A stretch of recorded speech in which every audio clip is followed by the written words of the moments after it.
YouTube, it's your girl Yona Marie, and today I want to do a little breakdown about how much songwriters really make.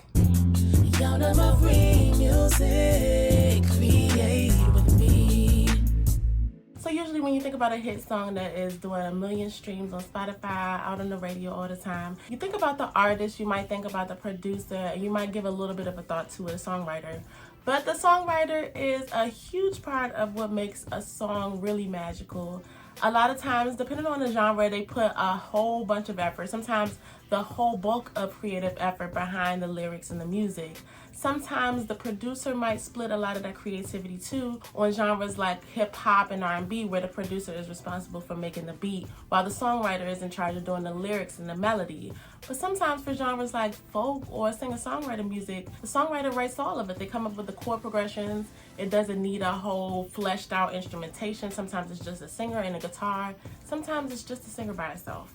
And depending on how many songs they write for and what the splits are for those songs, they become millionaires in the industry pretty easily. A lot of times they end up making more than the lead artist does. So if you did a quick Google search, you'll see like a site like ZipRecruiter saying that a songwriter can get about $60K annually. And for sites like that are giving estimates, they usually talk about jobs where you get paid per project or paid per hour. But songwriting is very unique because a lot of times the songwriter gets the bulk of their money from royalties, not per project and definitely not per hour. So let's break it down a little bit when you talk about pay per song. So the value of a song is a bit different than it used to be back in the day.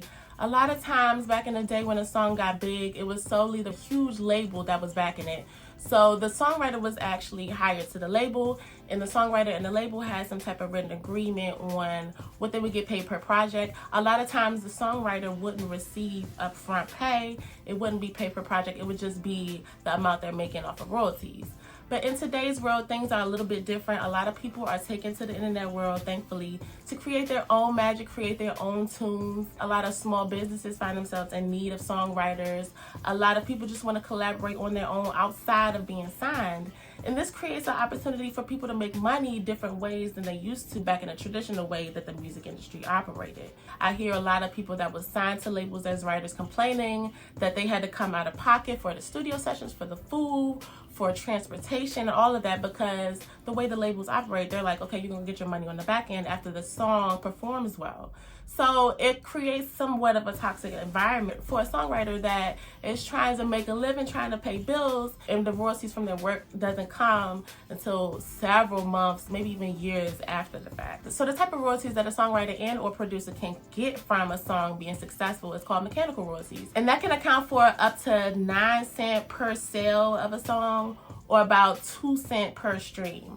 So when you're breaking that down, depending on how you're splitting, again, the songwriter can make all of that combined, or they can wind up splitting that 50-50 with the producer. And then in a lot of times in modern songwriting, what winds up happening is there are many songwriters. So you have to split that up among everybody that's involved. It might be multiple producers, and you'll probably wind up making a very small fraction, like a fraction of a penny per stream or per sale. And so again, if you're a part of a label, which is really a big money machine that could put a lot into the marketing of a song, put a lot into the advertising and promotion, then you might be able to get some coins from the royalty collection process. Again, it will take a while, it'll take several months, but it'll get to you eventually. But if you're making money like I do in a more freelance position, you can set up the amount of money that you make completely differently. So I actually make money working with small businesses for jingles, working with other songwriters, other producers, other artists, and many different genres. And what winds up happening is we do a set amount per project. So I'll give an average of, let's say, $200 to $1,000 to work on a project. To do my songwriting, sometimes I'll take a producer role too. So sometimes I'll put together the instrumentation with some MIDI instruments on my DAW, my digital audio workstation, and I'll put together the whole creative side. So I would actually wind up being that person that gets about 2 cents per stream or 9 cents per sale. But the thing is, now that everybody's coming out and doing their own music without the help of a label, they also aren't getting that same type of exposure that you would get from a label. So what winds up happening is I get most of my money up front, because a lot of the projects I work on aren't getting the same type of spins that, you know, a Nicki Minaj hit, a Beyonce hit would get. And my royalties add up to hundreds instead of thousands. Now that's where the pros and cons come in, because if you're signed to a label, if you're doing work with a huge label like Atlantic Records or something like that, you can get a lot of money on the back end. You can be getting $50,000 checks working with the right people, working with big A-list and B-list and music names. But if you do it in your own capacity, the pro for that is you can wind up getting paid up front. You can make more of a comfortable living. You can actually pay your bills because you're getting paid the same type of way that most people get paid without that huge monthly or yearly delay. So to give an example, and this is not based on facts, but just a good example of how my monthly income works, and to compare it to, let's say, a popular songwriter, I'll use Frank Ocean as an example. He was a songwriter that was signed to a label, and it was his job to just put out hits, put out songs, a certain quota monthly, and then he would actually get royalties on the back end from that. So let's say me, I worked on 5 songs a week on average. And on average, each song, I worked it out with the client so that I'll get about $200 up front. So let's say $200, 5 songs per week. Easy math, that means I'm making $1,000 per week. And that means I'm making about $4,000 per month, which means I'm making about $48,000 a year, which is pretty decent, pretty livable. I know these pandemic prices and inflation is crazy right now. Depending on where you are, $48,000 might not be enough. But for a lot of people, that's a steady living. That's a good way to go. Now, again, I wouldn't be too worried about royalties on the back end because the songs I'm working on doesn't get that big reach as big songs you'll hear from big artists like Beyonce. So to add to that, I'm probably making about a couple $100s a month in royalties in comparison to somebody else that may be making like thousands of dollars a month from royalties that accrue from earlier songs. So yes, I'm making a living. More if I charge a bit more, you know, my name gets out there, maybe I can charge $500 per song. If I get more clients, maybe I can work my way up there and get more money. But that's just an example of how I'm getting paid as a freelance writer. Now, as somebody that's signed, let's say, for example, Frank Ocean was getting signed. And for example, I don't know how his contract was 100%, but let's say his job was to do about 20 songs a month. So I'm willing to give his label a little bit of leniency. Maybe the label provided food for him, maybe they gave him a little stipend, maybe they hooked him up a bit, but a lot of his money wound up coming months later on the back end. I know from interviews that Frank Ocean wound up, you know, getting big on his own because he didn't like the environment of songwriting for a label. It stifles a lot of your creativity and whatnot. So that's a whole nother story of pros and cons that can come into play depending on if you're doing it on your own or if you're doing it through a big label. So let's say on the back end, Frank Ocean wound up making about $20,000 per big song he wrote on. He made $100,000 and compared to what I'm making, my 48. So it's just pros and cons. Again, those are both just examples, but just to give you an idea of how it can be if you're looking to get into the songwriting world. I personally find it great to get a little bit of both worlds.